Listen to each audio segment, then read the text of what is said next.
Boa noite! Boa noite! Cadê os maravilhosos?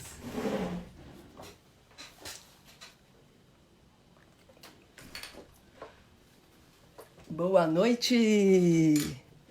Olha a Paty entrando, uma fofa, foi minha colega lá atrás e depois reencontrei. Paty maravilhosa, Patrícia Mena, a Flávia chegando. Tô sentindo que vai ser nesse trem. A gente ensaiou. Adoro. Paty, você tá boa, sua linda? Saúde, que é o mais importante? Flávia, aqui tá rodando, tá? Aguarda um pouquinho, que vai rolar. Se não rolar, a gente vai pro seu. A Lisa Godoy chegando, seja bem-vinda. A gente vai falar de um tema tão importante, né, gente? Memória e vida das mulheres importam. Então, se você conhece alguém, com certeza você conhece. Talvez você não saiba, mas você conhece alguém que vive a situação de violência no relacionamento. Então, vai ser a oportunidade aqui de pegar as informações, orientações, como buscar ajuda, o que faz, como é que eu identifico um relacionamento violento, toda essa parada é aqui com a gente. Eu estou aqui aguardando a Flávia. Vamos ver se dá certo. Se não der, a gente vai pro dela. Aê, deu certo! Foram muitos orgasmos agora, você não tem noção. Deixa eu fechar a porta aqui. Eu estou dizendo que foram múltiplos orgasmos. Minha amiga não fala não, que eu já estou aqui vibrando. Tá vibrando? Tá boa? Tá boa, né, Flávia? Então hoje vai dar certo pra gente conversar. Tá legal a imagem? Tá boa. Se cair, então, porque agora é um horário que muita gente entra. Então, se cair, aí você volta. Se ficar caindo demais, a gente passa pro seu. Fica tranquila. Tá? Não vai cair. Não vai cair. Não, tomara que não. Ô, Flávia, vamos começar então nossa prosa. Primeiro te apresentar para o pessoal que está aí já chegando. Vamos chegando, gente. A Flávia, ela é advogada, ela é ativista do movimento de mulheres, junto conosco há tantos anos. Eu lembro da Flávia com cabelo colorido nos anos 90 no Neguen. Lembra disso, Flávia? Muito! No núcleo de estudos de gênero. O cabelo colorido ainda vem de vez em quando. Cada semana você estava com a cor de cabelo, sempre linda, maravilhosa. E aí a Flávia, então, ela participa do projeto Todas por Ela, que é do escritório jurídico da UFO. Agora, como as aulas estão suspensas, né, Flávia? Não está funcionando, né? Mas a Flávia participa desse grupo, que é um grupo que atende também situação de violência doméstica. Eles são parceiros da ONG SOS Mulher e Família, da qual eu sou voluntária. E a Flávia, hoje, a gente vai conversar um pouco sobre memória, sobre vida das mulheres, que são vidas que importam, só que parece que, às vezes, na hora de selecionar a memória, inclusive na nossa cidade, a gente vê que não é bem assim, né, Flávia? Então, se apresenta, se você quiser colocar mais alguma coisa na apresentação, fica à vontade. Bom, tá me ouvindo? Tô. Ai, que bom, graças a Deus. Mas tá dando para te ouvir bacana. Tá ótimo, é isso que precisa. Bom, Flávia, né? A Cláudia já foi muito gentil comigo, me apresentou. Realmente também lembro da Cláudia, do Neguen. E muito bom, um grupo fantástico. A gente às vezes deixa porque a vida vai meio que ocupando a gente, né? Eu sou professora. Não, 24 horas tá pouco, né, Flávia? Tá pouco. Eu sou professora da Faculdade de Direito da UFO, nas disciplinas de Direito das Famílias, Diversidade Sexual, Direito e Arte e Direito Civil 1, que trata sobre personalidade e outros temas. Uhum. E coordeno no Exajup o projeto Todas por Ela, Entre Irmãs e Acolhidas, e também participo do coletivo Direito e Arte. Uhum. E é um pouquinho isso que a gente faz, e sem dúvida, né, Cláudia, com você, com muita alegria, muita felicidade, na luta pelos direitos das mulheres aí há um tempinho aí. Há um tempinho. Essa parte a gente pula. Direitos das mulheres, direitos humanos, direito das pessoas LGBT, QI+, ou nenhuma sigla, né? Enfim, essa é a nossa luta, né, Flávia? Exato. Que todos tenham o direito de viver e viver com dignidade. Flávia... E eu queria dizer uma coisa, Cláudia. Felicidade de estar aqui com você, o quanto que eu acho importante, te parabenizar por essa luta incrível, uma ONG com mais de 20 anos, isso é impressionante. Então, dizer que assim, eu tenho muito orgulho da sua amizade, da sua trajetória, fico muito feliz de estar aqui. Ah, obrigada, Flávia, porque é recíproco, você sabe que eu te admiro muito. Eu penso que tem tanto por fazer que nós somos poucas. A gente precisa trazer mais, formar mais lideranças. Eu tenho esse pensamento, né? Então vamos juntas. Uma pega na mão Vamos da junto. outra e ó, né? Firme. Obrigada pela oportunidade da gente poder trocar hoje aqui. E a gente vem trocando também por grupo de WhatsApp, pelas redes sociais digitais, né, Flávia? Eu sei que você ficou indignada, eu fiquei também, com o caso aí da exceção para mulher do Queiroz, agora que foi preso, né, recentemente preso, poder ficar com ele.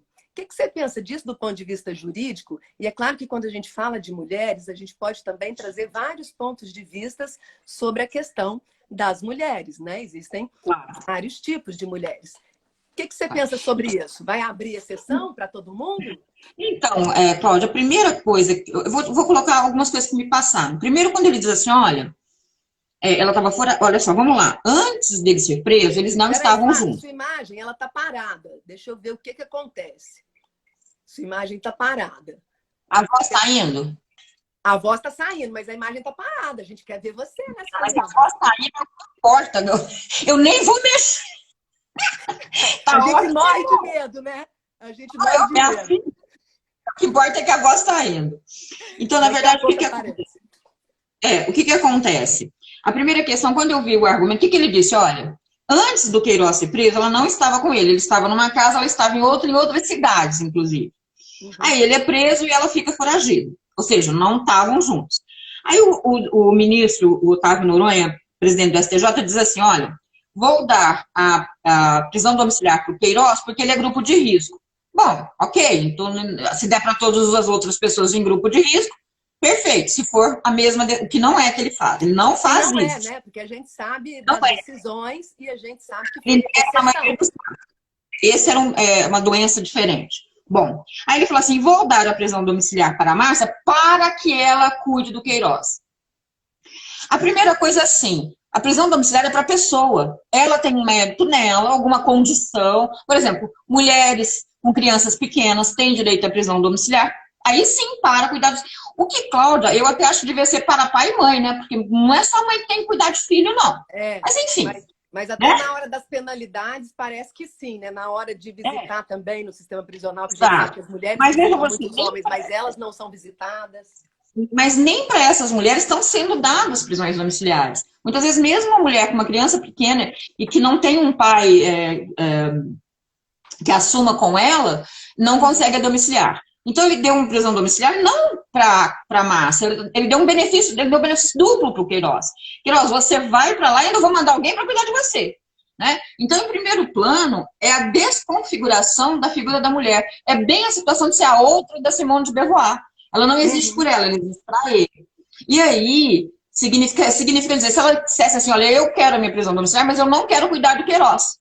Aí ela iria para a cadeia, ou seja, ela seria punida porque ela disse que não quer. Então, a primeira coisa que me pareceu muito séria é que quando um presidente do STJ diz isso, e isso foi dado em todos os jornais, inclusive os sensacionalistas, um homem, em especial um homem violento, que está dentro de casa escutando o jornal, ele escuta assim, olha, o presidente do STJ diz que a mulher tem a obrigação de cuidar do marido dentro de casa, tanto que ele deu a prisão domiciliar para a Márcia.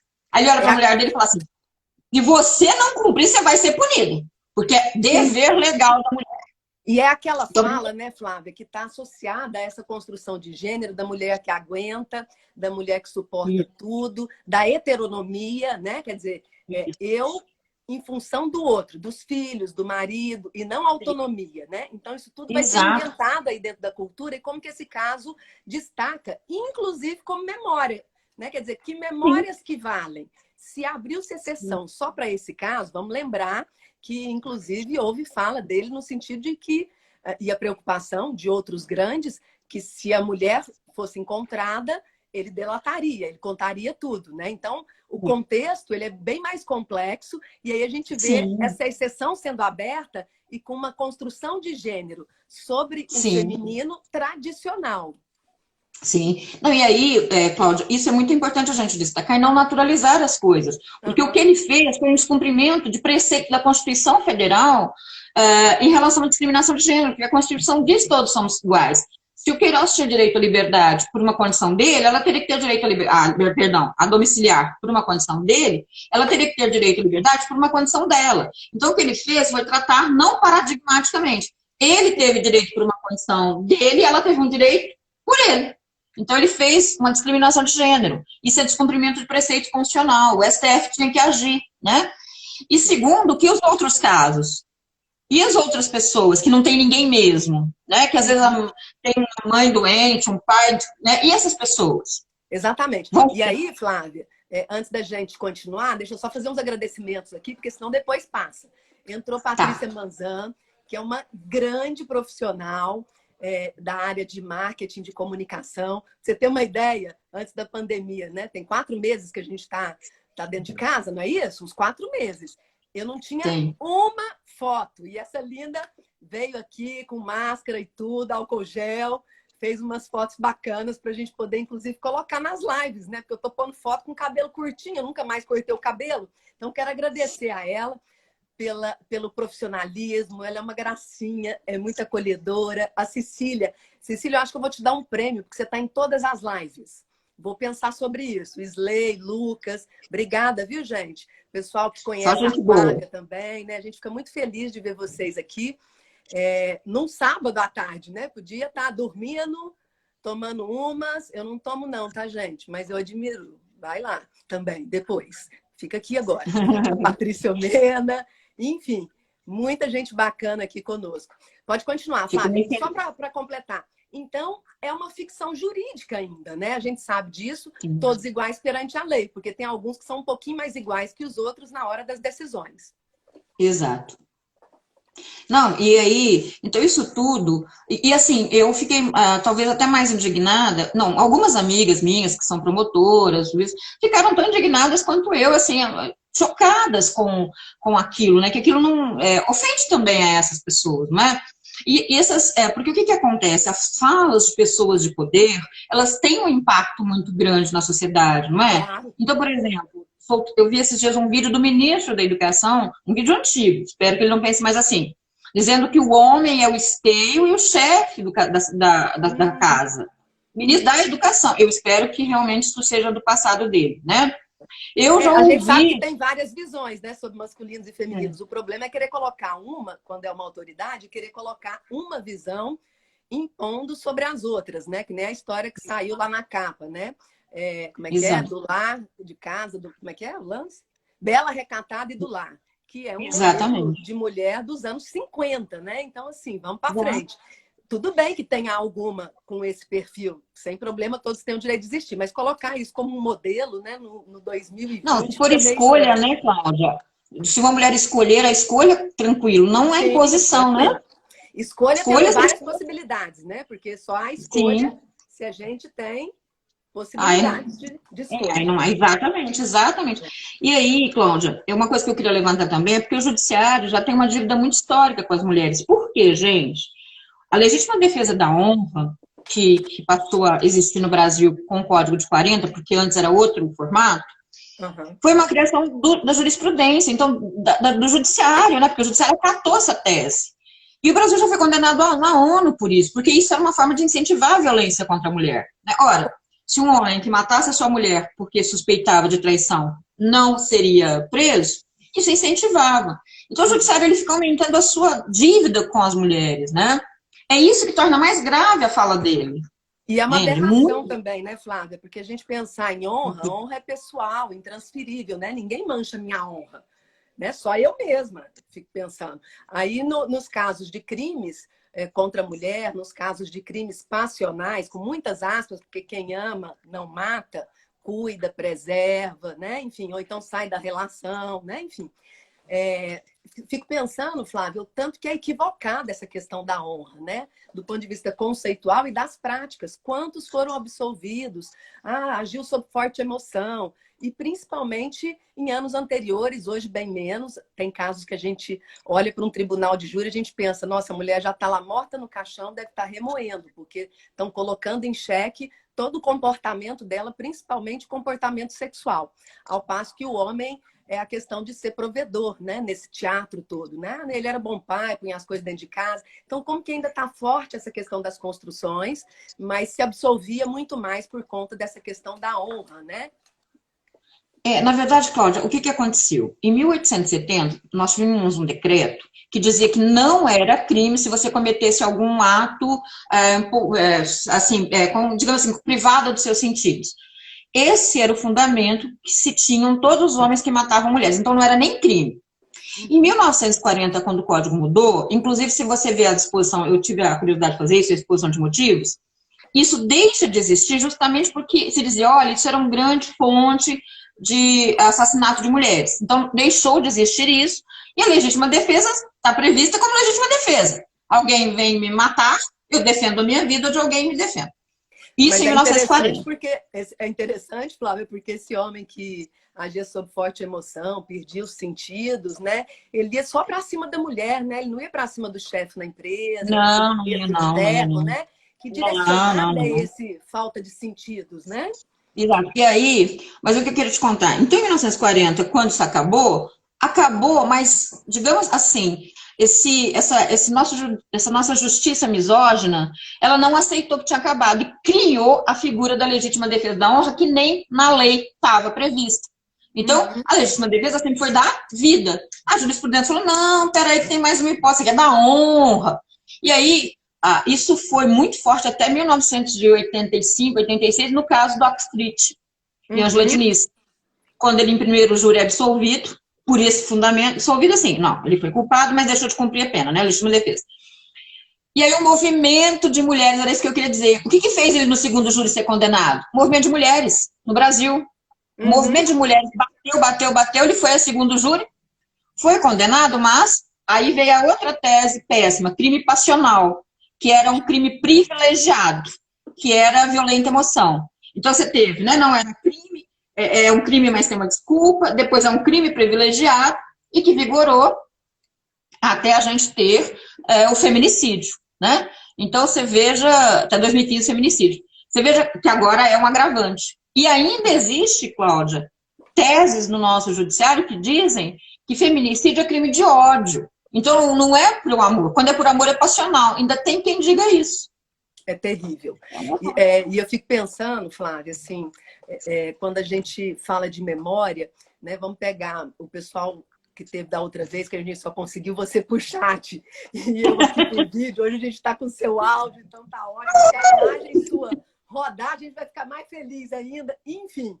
Mas para dizer que muito perto de nós, né, na nossa cidade, a gente tem um exemplo desse chamado crime passional num tempo em que virou nada, né? Queria que você comentasse, e inclusive porque o projeto de recomendar a mudança do nome da praça central da cidade, da Tubal Vilela, né? A gente tem escola também com esse nome, né? Quer dizer, conta para nós essa história que você pesquisou, o Heleno, né, colega da história, também pesquisou, e é muito doido, porque tudo some, né? Quando mexe com essa questão, os documentos desaparecem, né? Enfim, conta para nós um pouquinho. Ana Rabelo está aqui, obrigada pela presença.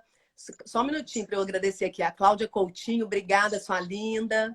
Marise, obrigada, viu? Vai lá. E se vocês tiverem pergunta, gente, é só fazer. A gente vai então, vou contar a história para vocês rapidinho. Foi o seguinte, a Rosalina, ela se casa com o Tubal em 1922, quando ela tinha 16 anos ainda, ele já 22, né? Ele era bem mais ele que ela, 21, 22. Bem, se casam, ela vai morar na casa com a mãe dele, inclusive, e em 1926 eles já tinham 2 filhos, ela estava grávida do terceiro. Então, percebe, ela casou em 1922, em 1926 já com 2 filhos, grávida do terceiro. Tinha acabado de completar seus 20 anos, e o que eu identifiquei em muitos relatos que eu ouvi é que ela nem de casa saía, ela era muito só a casa, a igreja, né? E a mãe, o que a gente ouviu de relatos é que a mãe dele e ele começaram a suspeitar que ela o traía. E por que essa suspeita? Porque ela gostava, às vezes, de ficar na janela, olhando para a rua, nada além disso. E no dia 21 de maio de 1926, ele sai de manhã e cruza com um homem passando na porta da casa dele a quem ele atribuía essa possibilidade de essa suposta traição, essa imaginação da traição dele, e vai ficando, passa o dia na rua, pensando no fato. Quando dá a noite, ele volta para casa, umas 8, 9 horas da noite, sobe a escada da casa e abre uma fresta da porta do quarto deles. Ela estava sentada na cama do casal, de frente para a janela e de costas para a porta. Ele abre uma fresta de porta e dispara 3 tiros e acerta os 3 tiros nela. Um de cada lado do pescoço, né, que vaza o pescoço dela, e um acerta nas costas e o coração. O exame de corpo de delito diz que ela, da forma como ela caiu na cama, ela nem viu quem foi que atirou. Então não houve... No direito chama motivo torpe e fica qualificado, porque ela nem teve como se defender, não é isso? Teve, não houve uma conversa, não houve nada. Depois, 20 dias depois, costas. 20 dias depois ele vai a júri. No júri, o que acontece é um julgamento dela, que ela havia traído ou não. Das 7 testemunhas, 6 testemunhas disseram que isso era impossível. A única testemunha que disse isso era o cunhado dele, mais ninguém. E mesmo assim, ele é absolvido, porque, né, como eu disse, nesse Código de 1870 nem era crime. E o pai dela, durante o júri, é um episódio que me deixou muito marcada, ele pede ao juiz que permita que ele coloque um advogado só para não falarem mal da filha dele. E o juiz falou, não vou pôr não, porque ela era maior de idade, ela tinha direito a advogado, ela que pedisse. Ela estava morta. Né? E depois da morte dela, ele apaga a história dela inteira. O túmulo dela não é nem junto com a família. Eu fui lá, eu verifiquei. Nenhuma foto no túmulo dela foi deixada. E assim, então veja, não foi uma discussão, que nada justifica, né, Cláudia? Mas não houve discussão. Ele fechou o dia inteiro o crime, cometeu o crime com ela de costas, fazendo um casaquinho de tricô para o filho, acertou os 3 tiros, sem falar boa noite. Ela não viu e nem soube porque morreu. Então, foi um crime frio, planejado, premeditado. E ele foi absolvido. E depois de absolvido, apagou a história dela inteira. Né? E aí, quando ele se torna prefeito, na década de 50, ele coloca o nome no bairro Tubalina, que é a mistura do nome dela com o dele, em homenagem a ela. Quer dizer, eu não sei nem o que falar sobre isso. Muito perverso, né? Assim, não é uma questão ideológica isso, é uma questão de solidariedade, é uma história de compaixão. Inclusive, quando a gente fala desse assunto, com muito respeito, né? Aos filhos, aos netos, à família, sim. De ambos os lados, sempre foi com muito respeito, mas no sentido de compreender também que a memória é seletiva, né, Flávia? Ela pode adormecer e silenciar, ela pode trazer à tona, né? Nós que somos historiadores, nós sabemos disso, né? A memória por si mesma, ela não brota, é preciso ser narrada, ser contada. Então, trazer Rosalina é uma forma também de trazer várias outras mulheres que foram assassinadas e que o crime ficou impune em um tempo que era muito comum, né? Inclusive do meu pai, que com 5 anos assistiu o pai dele, o meu avô, matar a mãe com 5 anos. Né? Então, e isso era bastante comum. Hoje tem muito crime, mas não é comum a absolvição, até por conta da reconstrução aí de gênero, dos lugares de homem, de mulher, das funções, mas ele é simbólico, né? Então, algumas pessoas estão comentando aqui, inclusive a Ana Rabelo, de que mudar o nome da praça é simbólico, porque remexe o imaginário social, né? A Lisa está dizendo, Lisa Godoy, a maioria das pessoas desconhecem a importância dessa possibilidade de mudança do nome, desconhecem, inclusive, Lisa, a história. Né? Toda vez que a gente comenta sobre essa história, a maior parte do público presente diz que não sabia, não é, Flávia? Então, assim, é um apagamento. Sim. Exato. E aí, Cláudia, quando a gente fala sobre isso, é exatamente o que você disse, são as Rosalinas. É dizer, olha, porque, gente, uma das intenções daquele que mata uma mulher é apagar a história dela. Então, quando a gente reconta as histórias, a gente está tirando, a gente faz com que aquilo que ele fez não tenha alcançado o objetivo que ele quis, não é? Que era apagar essa memória. Então, por isso que recontar a história das mulheres assassinadas, torná-las presentes, torná-las ainda existentes, significa retirar poder do algoz. Porque o que ele quer é isso, é apagar completamente aquela mulher. Todos aqueles que fazem isso, né? A gente está falando da Rosalina porque ela vira um símbolo disso, gente. Quando a gente fala, olha, ele se tornou um herói e ela foi esquecida, esse é o símbolo das Rosalinas. Todas as que são assassinadas acontecem como Rosalina. Na família ela é esquecida, no bairro ela é esquecida, para os amigos ela é esquecida. No caso da Rosalina é mais simbólico pelo fato A de que ele... impunidade, né, também, E dele ser uma figura importante localmente, né? Mas pública e reconhecida, né? E homenageada, uma pessoa homenageada. isso que a gente quer dizer é isso, olha, todas as mulheres que são assassinadas são apagadas completamente das suas famílias, do seu núcleo de amigos. Então, por isso que quando a gente fala em Rosalina, a gente está dizendo disso, que olha, os algozes, nós vamos tirar dos algozes um poder que ele tem, que é apagá-las, porque elas não serão apagadas, né?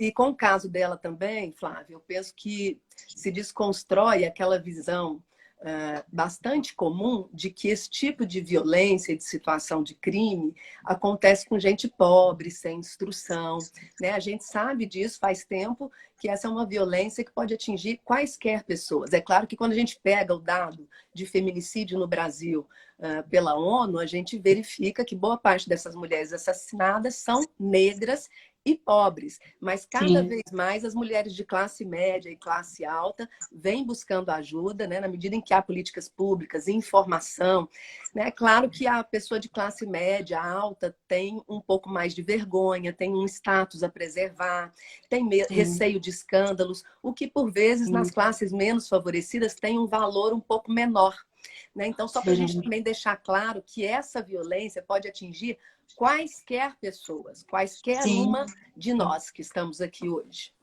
Ou gente perto. E a gente tem que lembrar, Cláudio, que isso aconteceu em 1926. A Rosalina, por exemplo, era órfã e filha de sapateiro. Então, o Tubal estava começando a construir essa área dele de empreendedor, tudo. Não é a mesma condição que a gente vê hoje. E é isso que eu te disse. É lógico que no Brasil os dados revelam que as mulheres negras são as mais assassinadas, né? Mas, quando a gente fala nesse sentido de lembrança, e como eu disse agora, a Rosalina vira um símbolo, é de que todas precisam ser lembradas. É de incentivar todas as pessoas que falem das histórias. Você acabou de falar agora, olha, meu pai viu minha avó ser assassinada. Isso não pode ser um tabu na família, isso tem que ser dito. Minha avó chamava, né, o nome dela, vocês têm que falar dela, para que as famílias percebam que a gente precisa contar de novo a história dessas mulheres. E com muito orgulho delas, né? Que elas podem ter perdido a sua vida, mas não perderam a sua história, não perderam seus vínculos. A gente fala muito das ruas de memória, que nas ruas onde houveram mulheres que foram assassinadas, que aquelas ruas têm o nome delas e uma placa contando a história delas, né? E é interessante, Flávia, como que tem aspectos em comum. É claro que cada caso é único, singular e tem que ser visto na sua unicidade, mas, por exemplo, no caso da minha avó, a gente ouve dizer, e eu quero ainda aprofundar mais nessa história, a gente ouve dizer, até porque eu não convivi com meu pai, né? Ele se separou da minha mãe, eu tinha 7 anos de idade, ele não conseguiu, né? Ser pai, ser esposo, enfim. Imagina uma criança com 5 anos assistir isso, muito complexo. Mas tinha intriga também, tinha essa coisa de fantasiar que ela está traindo, porque esse lance é muito forte. Quantos tribunais de júri eu assisti com esse roteiro, né? Não, porque a um quarteirão e meio, eu vi ela beijando na boca de outro. A boca é esse tamaninho assim no corpo, imagina um quarteirão e meio, nem com lupa, né? Mas essa fantasia, e mesmo que tivesse traindo, nada justifica, só para deixar claro, né? Então, assim, essa fantasia, a intriga dentro de casa, o quanto que tem aspectos em comum, né? Então, realmente, ao trazer uma história, a gente está trazendo múltiplas histórias e a gente está colocando os pingos nos is. Eu penso que a história tem também essa função, né? Um povo que vai perdendo a sua memória, perde a sua capacidade, inclusive, de indignação e corre o risco de repetir suas tragédias. Exatamente. E quando a gente fala isso, não é que você vai apagar essas pessoas. Ninguém vai dizer assim, olha, nós vamos deixar de dizer tudo que o Tubal fez pela cidade. De forma alguma, não é isso que você está dizendo. O que você está dizendo é que toda a história tem que ser contada. O que você está dizendo é isso. É que quando você recupera a memória das mulheres assassinadas, você desnaturaliza esse assassinato. Porque se você não faz essa memória presente, se você não reconta e reconta essas histórias, isso se torna natural. Olha, né? É como... Tá tudo bem. Então, é uma forma também de desnaturalizar o assassinato de mulheres, que nós sabemos, né, Cláudia, tem muito a ver com cultura. né? Essa E ideia de de fazer uma que... certa justiça, né? Mesmo que tardia, mesmo que póstuma, né? Depois, alguma justiça, né? Porque nenhuma houve, né? A Ana É, Rabelo está chamando atenção para esse aspecto e eu também acho que é importante, né? Se não houve em vida, é possível do ponto de vista da memória? Então, essa é uma questão que a gente tem levantado, né? Isso não a gente sempre significa fala... destruir quem foi Tubal, não é nada disso, né? A gente pode alterar o nome de uma praça e está em todo o material didático, histórico, né? Enfim, nos museus, nos arquivos, nos digitais, quem foi Tubal. A grande questão que a gente problematiza aqui é: vamos deixar de homenagear quem comete crime, vamos homenagear quem foi assassinada. Né? Até Exato. para uma questão de valores, para a gente não inverter os Sim, valores. sim. Quando a gente fala em memória, a gente lembra de verdade, memória e justiça, que tem sido muito associada à justiça de transição, mas que não cabe só na justiça de transição. Cabe em todos os contextos em que você teve vulneração, né, de direitos humanos. Sempre que você tem esses direitos humanos vulnerados, a gente vem falar, olha, nós precisamos restaurar a verdade, que foi o que aconteceu mesmo, nós temos que trazer a memória dessas pessoas que tiveram seus direitos violados, e nós vamos fazer uma justiça, ainda que póstuma, né? Para essa memória da pessoa. O direito à memória é um direito à identidade. A gente costuma dizer, olha, eu só sei qual é a identidade de uma cidade, de um país, de uma família, quando eu sei qual é a verdade, eu conto a história. Né? Então, isso é muito importante. A gente precisa fazer isso até para construir corretamente a nossa identidade. Qual é a identidade da nossa cidade? A identidade da nossa cidade são pessoas que não se importam com o assassinato de mulheres, que não se incomodam que uma mulher tenha sido assassinada com 20 anos, mãe de 2 filhos, grávida, pelas costas, dentro do seu quarto. Isso não incomoda ninguém mesmo? Bem, se for essa a nossa sociedade... E disputar também, né, Flávia, narrativas. Porque a gente sabe que isso tudo é nas relações de poder. Não existem relações que não sejam relações de poder, mas no caso, a gente vê que foi uma relação de poder hierárquica, né? Mas se no discurso oficial é essa memória que vem à tona, quais outras nós podemos, né, enquanto população, enquanto movimentos, trazer para disputar também esse espaço? Então, eu penso que é uma disputa de memória, sem dúvida nenhuma. Sim. Luciano Artesanato, chegando aqui na sequência, depois de você, eu vou conversar com ele. Se você puder ficar, ele tem coisas belíssimas, acessórios, bolsas, vai fazer sorteio, criatividade. Sabe aquelas peças assim únicas e que ninguém vai ter uma igual, né? Então, essa coisa da singularidade, Luciano é top. Adoro. Adoro artesanato. Você sabe, Cláudia, que é isso. Veja esse movimento que está acontecendo depois da morte do George Floyd. Nós estamos vendo muita essa discussão nos Estados Unidos, na Inglaterra, de, olha, pode ter estátua de racista, escravagista, né? Mais racista, escravagista, sendo homenageado. Não é que se vai apagar a história, não vai apagar a história está continuando a ser contada, mas o que a gente está dizendo é, esse povo quer homenagear escravagistas, né? É a mesma história. Nome de museu rua, de ponte, né? E no Brasil é proibido, mas sim. ainda assim eles põem de gente viva, né? Sim, sim. O Museu do Holocausto na Alemanha, por quê? Porque não se esquece o que aconteceu. A memória dos nossos horrores faz com que nós não o repitamos. Quando a gente não tem essa memória, o risco da gente fazer novamente é muito grande. Então, quando a gente começar a falar das mulheres assassinadas, a gente vendo essas histórias todas e como elas, quem eram, né, o que elas viveram, o que elas perderam, o que elas deixaram de viver, isso faz com que nosso futuro seja transformado, em que a gente perceba que isso não pode mais acontecer. Por isso que é tão importante a memória, e por isso que é tão importante pensar em quais são aquelas pessoas que essa sociedade quer que recebam homenagens dela, né? Não que essas pessoas vão ser apagadas, não vão ser apagadas, mas elas vão ser homenageadas. Essa é a questão, né? E na dúvida, audiência pública, conversa com a população, né? Os que estão, deveriam estar representando, não a si mesmos e a seus interesses pessoais, mas ao público. Conversa, e pelo menos, exato, as pessoas precisam conhecer, a sociedade tem direito a conhecer sua história. Essa é uma grande conquista democrática, e está na Constituição Federal, né? Que quando fala em primazia dos direitos humanos, quando a Constituição fala no artigo 4º, inciso 2, primazia dos direitos humanos, ela está dizendo isso. Memória está inserido ali. Porque eu tenho que saber quem foram aqueles que violaram direitos humanos e a sociedade também tem direito a saber.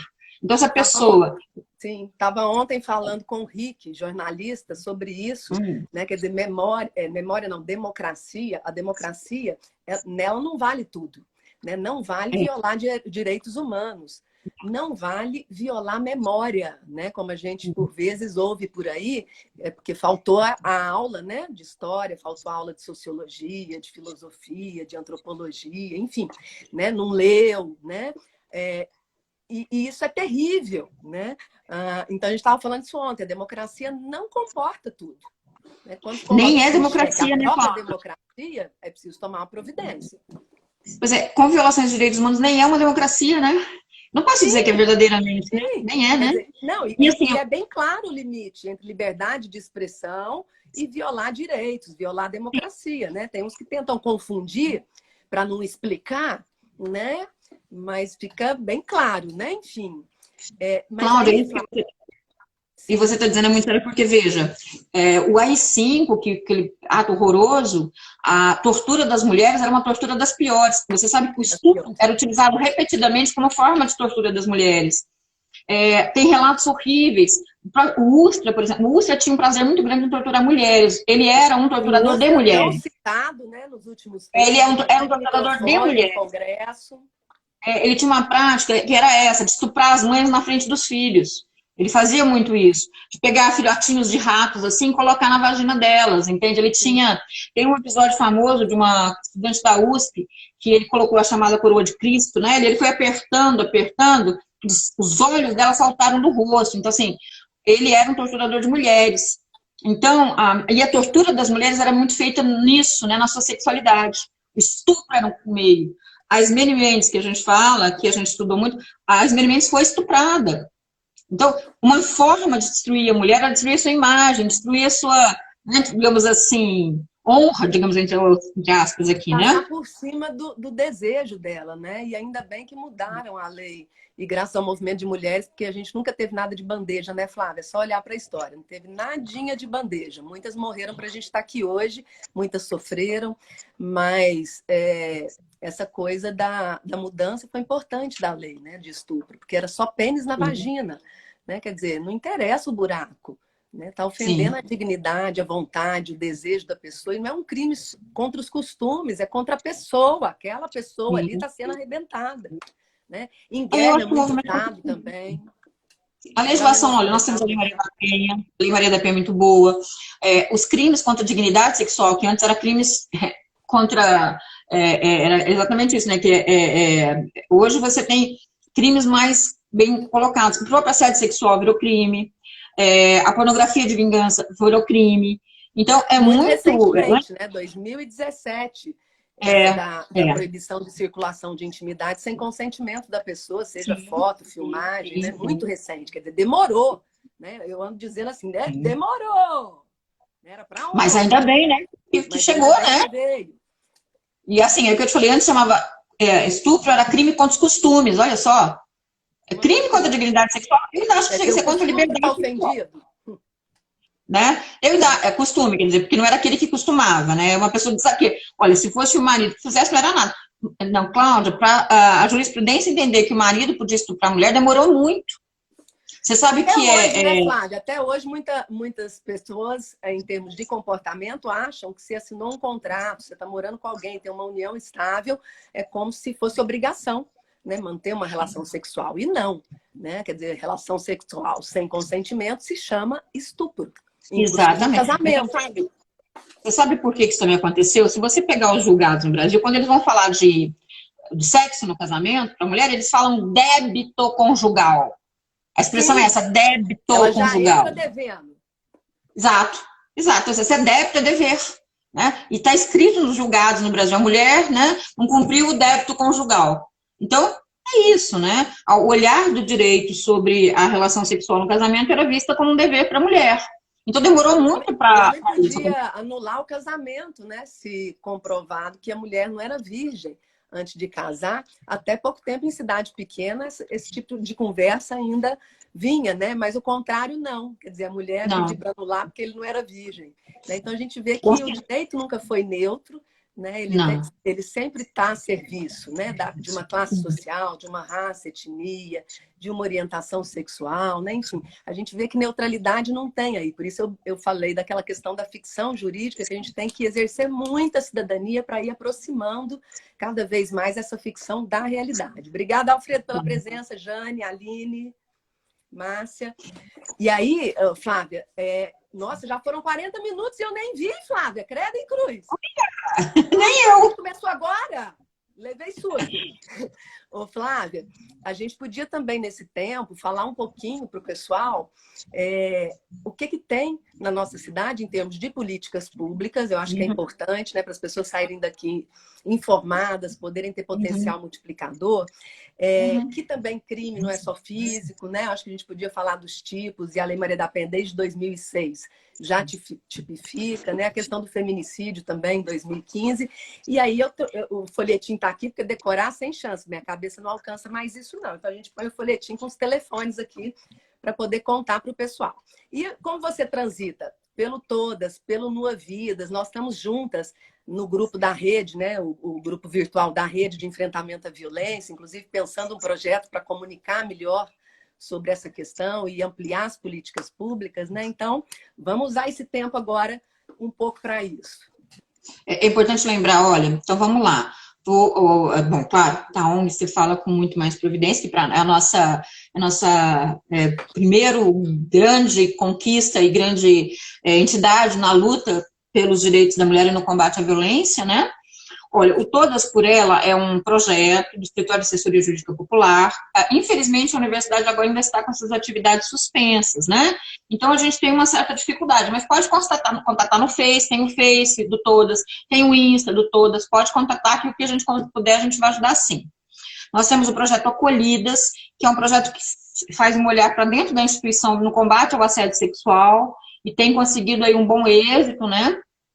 Em poder cooperar para proteger as mulheres desse horror, que é o assédio sexual na universidade. Nós temos o Entre Irmãs, que é um projeto que era só de grupo de estudo, agora está abrindo para extensão, para fazer, se comunicar com a sociedade. Todos têm, olha, então Todas por Ela, Acolhidas e Entre Irmãs. Todos têm Facebook e Instagram. Podem entrar e tirar dúvidas, perguntar como participar, etc. Tá? Todas por Ela é um projeto, Acolhidas é outro e Entre Irmãs outro. Podem entrar lá no Insta ou Face. O Nua Vidas, que funciona no HC do Hospital das Clínicas, que é coordenado pela doutora Helena, uma médica ginecologista, conta com ginecologistas, psicólogas, assistentes sociais e agentes do direito. E atende mulheres, crianças e adolescentes vítimas de violência sexual. Inclusive para as mulheres estupradas terem direito ao aborto legal. Mas também foi uma grande conquista, dificílima de fazer, Cláudia. Não fosse o Ministério Público, na pessoa do doutor Leonardo, cooperar, eu acho que não tinha saído. Do céu, estava no sal, a gente estava no sal, que já não está fácil. Então, de não vez em tá. quando, na trajetória, a gente encontra uns anjos, né? A gente encontra umas pessoas, assim, diferenciadas, né? E é uma pena que ainda precisem de pessoas, né, Flávia? Porque se a gente tivesse políticas de Estado e não de governo, né, tava tudo aí, beleza. Mas, lamentavelmente, a realidade é essa, né? E que bom que, então, essas pessoas que entendem, né, o quanto que é grave tudo isso, elas aparecem e fazem intervenções para contribuir. Tá, o Nua Vidas funciona sextas-feiras pela manhã, lá no ambulatório ginecológico do Hospital das Clínicas. E aí o atendimento é triado, né, pela secretaria de lá, está funcionando, sim, na pandemia. Só eu que estou em um atendido online por ser grupo de risco, né, por conta da asma, mas Helena... você também tem, bem? Eu tenho. Também sou. Isso aí. Terrível, né? Não, e tem dia que a gente ouve umas notícias que a gente fica sem ar, né? Eu ando ficando sem ar. Nossa Senhora! Como dizia terrível. Minha avó, Nossa Senhora da Medalha Milagrosa. Minha vozinha falava assim. Você sabe, Cláudia, que é uma coisa, você falou um negócio que eu queria só falar. Eu acho muito interessante que, querendo ou não, a figura das santas é uma forma de memória, né? Claro. Ter santas é uma forma de memória das mulheres que sofreram. Eu acho bacana isso. Acho bonito. E minha avó foi chefe de família, né, bem? Ela casou com 17, com 21 ela separou, ela andava com a cabeça baixa na rua para não ser falada. Ela foi chefe de família de 4, 3 e uma criada.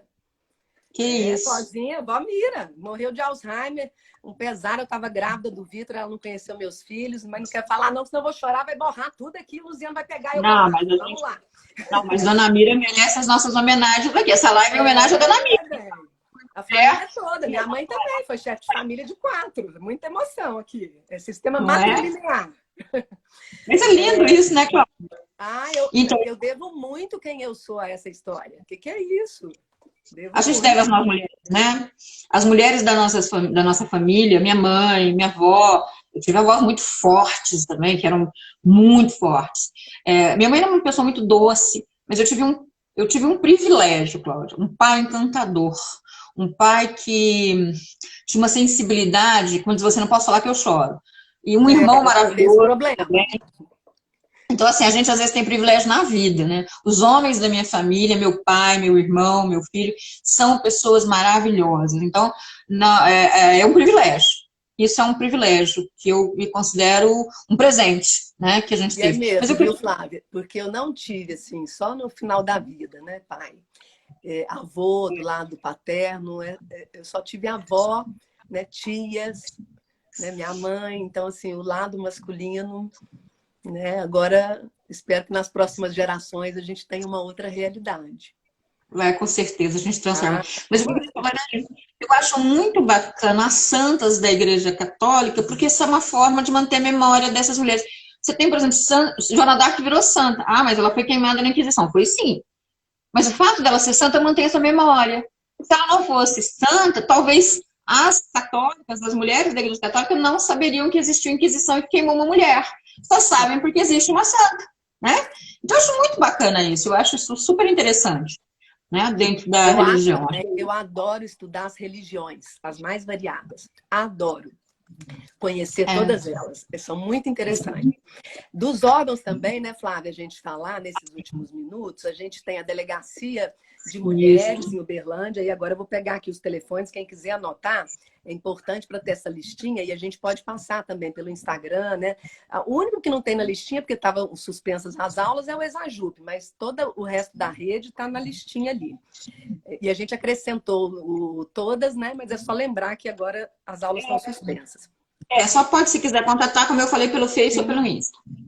E aí o telefone da Delegacia de Mulheres, inclusive para o atendimento, para medida protetiva, mas nós vamos contar aqui também que agora é possível online, né?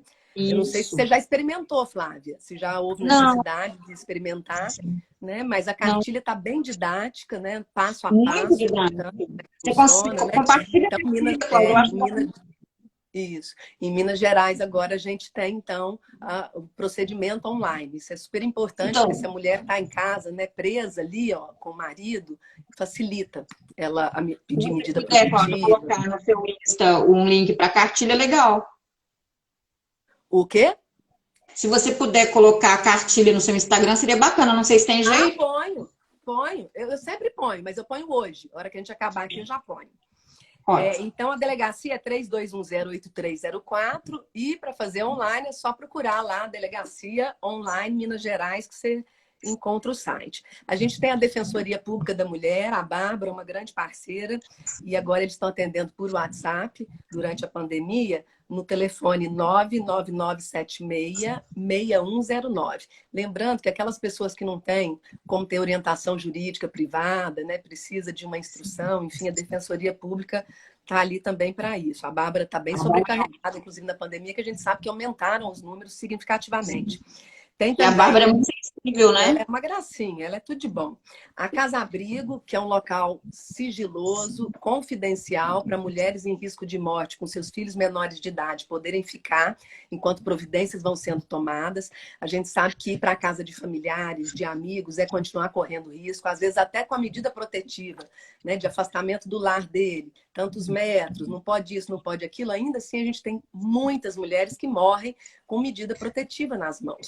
Então, por vezes, o abrigo ele acaba sendo complementar às políticas públicas e ajuda bastante, né? Hoje, a Casa Abrigo está vinculada à ICASO, recebe subvenção da prefeitura, mas é vinculada à ICASO, e o telefone da ICASO, porque da Casa Abrigo a gente não fala nem endereço nem telefone, é 3236-4040. A gente tem também o Ministério Público, né?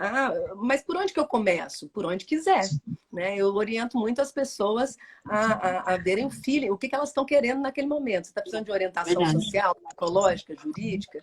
Aí tenho todas, tem a ONG SOS Mulher e Família, né? O Todas nos ajuda muito na área jurídica também, parceria, mas a ONG SOS Mulher e Família tem profissionais do serviço social, da psicologia, atendimento continuado. Às vezes a pessoa fica meses na instituição para ser fortalecida, para dar conta da tomada de decisão, do encorajamento mais consistente e evitar reincidência.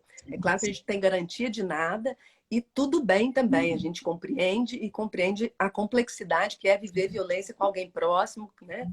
Você investiu sonhos, tem a sexualidade, tem os filhos, a gente compreende isso, a equipe tem informação para compreender. E o Ministério Público é 3218-2157. Pode ser também. Agora tem dois promotores, né, Cláudia?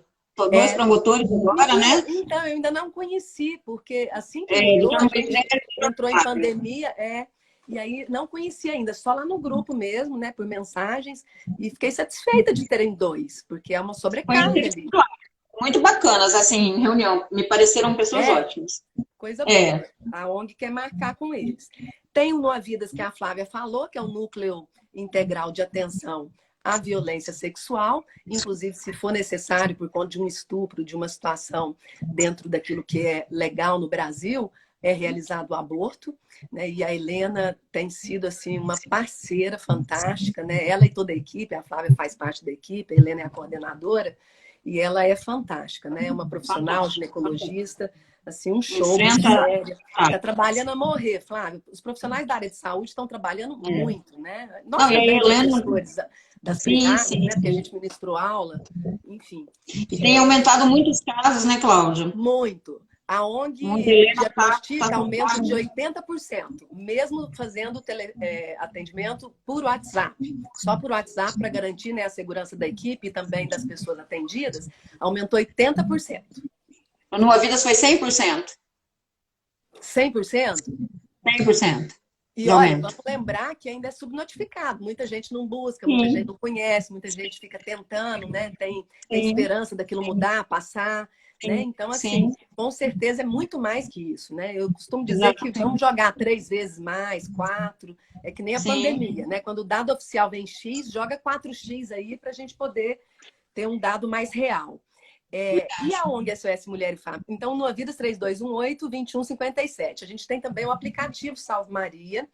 É claro que existem ainda, né, algumas questões que a gente precisa discutir para ampliar políticas públicas, aperfeiçoar, porque ter o botão do pânico, né, que pode baixar ali pelo Play Store ou pelo App Store, em situação de risco de morte, se não tiver na contrapartida, né, viaturas, gente no 190 para acudir suficientemente, aí não adianta nem por telefone e nem botão do pânico, né? Então, a grande questão é ter na linha de frente políticas públicas, profissionais com formação, sejam governamentais ou não governamentais. E, por último, então o aplicativo é só baixar o telefone da ONG SOS Mulher e Família, que são 2 contatos WhatsApp.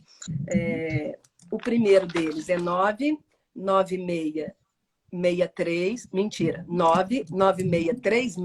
não engano o pessoal não, Cláudia, 99636-7862, atendimento social, psicológico e jurídico, gratuitos, a ONG desde sempre, desde 97, atende prioritariamente mulheres em situação de vítimas enquanto violência, mas sempre atendeu também autores de violência, até para não perpetuarem essa violência com as mulheres que estão ou em outros relacionamentos. Então, é uma parceria importante que, vez ou outra, a gente faz com o fórum ou outros parceiros e que precisa permanecer, né? Esses homens precisam também ser atendidos porque eles estão denunciando, mesmo que inconscientemente, baixa autoestima, medo da perda, um ciúme possessivo, né? E isso é preciso ser trabalhado também para não levar para outros casos, para outras situações. O outro contato da ONG é 998767862.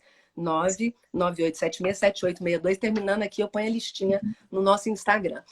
Flávia, faltam 4 minutinhos. Vamos caminhar para o fim, falando um pouquinho dessa... Então, a gente falou das políticas públicas, a gente vai ter agora, durante a semana, um encontro, né? Alguns representantes vão falar por 5 minutinhos, junto ao Legislativo, online, né? Para poder contribuir, não só para divulgar o registro online, né, em Minas Gerais, mas também para a gente poder falar do que funciona, o que não funciona na cidade, o que é preciso aperfeiçoar, né? Que balanço que você faz, Flávia? Você que está há tantos anos, como eu também, nessa história. Olha, Cláudia, colher nessa história. É claro que a gente ganhou muito. Só de você falar que há mais de 20 anos você só tinha a ONG SOS Mulher, e que agora a gente tem a ONG, a gente tem os projetos, a gente tem Delegacia da Mulher, a gente tem Ministério Público especializado. Então, assim, é óbvio que só isso já significaria dizer que nós evoluímos muito, né, gente? Olha, você sai do que não tinha, né? A gente a delegacia veio um pouquinho antes da ONG, mas a delegacia não tem, né? Eu vou só pegar o carregador aqui, porque o celular já está dando sinal. Então, assim, eu acho que um pouco é isso, é dizer que realmente houve, sim, um caminhar, né? Os projetos que surgiram, como você bem disse, aquela nossa rede WhatsApp que está lutando para construir uma rede efetiva. Então, eu acho que a gente evoluiu muito, mas eu acho que o grande lance nosso é a educação, né? A educação é o grande caminho para a transformação na questão de gênero. Por quê? Porque as pessoas precisam entender e serem educadas para a igualdade, serem educadas para a não violência. Então, eu acho que a gente precisa transformar na educação. Então, precisa na educação fundamental, média, e até na educação superior, ter disciplinas, ter atividades que falem sobre isso, que falem sobre a igualdade, que falem sobre a não violência, né, em função do gênero em especial. Isso eu acho que nós transversal, né, Flávia? Acho que tem que ser um tema transversal. Ele é o 5º objetivo da ONU e de modo transversal com todos os outros 17. Nas aulas de sociologia, eu coloco a discussão de gênero e antropologia. Não tem como você pensar em alteridade, cultura, sem falar também de gênero, né? Quer dizer, sempre cabe de modo transversal que não seja o cômodozinho pouco visitado de uma política pública, né? Mas que possa fazer conexões com todos os outros. Essa é a ideia, né? Então, eu acho que é isso que eu peço, que para o futuro, a nossa cidade, na educação, diversidade sexual, educação para a sexualidade, o combate à violência de gênero, seja incluído desde o ensino fundamental. Seria uma conquista incrível para nós. E a educação informal também, né, Flávia? Se a gente conseguir pela educação formal, com certeza tem impacto nas sociabilidades em casa, nas sociabilidades na família, nos outros espaços. Todos os espaços são espaços também educativos, além da escola. Eu acho que é importante a gente reconhecer isso e falar da relevância que é essa desconstrução daquilo que foi de diferente traduzido em desigualdade. A gente está recebendo o Tony, a Fernanda, o Hugo, obrigada pela presença, o Álvaro, Jaltef, não sei pronunciar, espero que esteja correto, Laísa, Eliane Diniz, Ana Carol, Fulaninha, Murilo, Mariana, MH Cici, linda. Obrigada a vocês são o máximo pela presença. Obrigada, Flávia. Eu acho que você contribuiu muito. Sua imagem está travada, mas que bom que o áudio fluiu. É o que importa, é a voz que fala. Desde que a gente tem a voz, é isso que vale, Cláudia. Isso, voz e vez. Exatamente. E foi. Deu certo. Eu que te agradeço demais. Foi, assim, um prazer incrível. Muito bom, deu certo. Nós continuamos juntas nessa luta, porque ela não acaba, não. A gente vai e a luta fica. As ações sempre muito juntas. Sempre muito juntas. Para você também, beijo. Vocês também que entraram aqui conosco. Eu vou colocar a lista, tá? Com os telefones, tudo bonitinho, para quem precisar pegar. Compartilhem bastante, porque com certeza você conhece alguém que vai precisar de ajuda e de suporte, tá? Um abraço para vocês, um abraço para a Flávia. Tudo de bom, seus Tchau, lindos. Tchau, até mais.